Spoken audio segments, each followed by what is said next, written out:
drop a pass to Drzenovich and went nowhere. Bridgeport, long cross-ice pass ahead of the pack. It's Combs racing and he shoots. He scores! Jack Combs streaking down the left wing, a low wrist shot.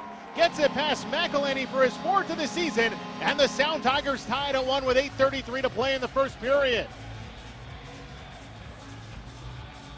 Nice cross-ice pass, and Combs just streaking up the wing. And Brandon, that seems to be the spark that the Sound Tigers needed. You get the fight, you get the teammates into it, and you come back and make a nice play. That's right. Another great job, a great shift by the third line there of Gallant, Riley, and Campbell. And then, you get rewarded. And I'm sure Brett's in the box feeling pretty good, bringing that energy to the team. And great for Jack Combs.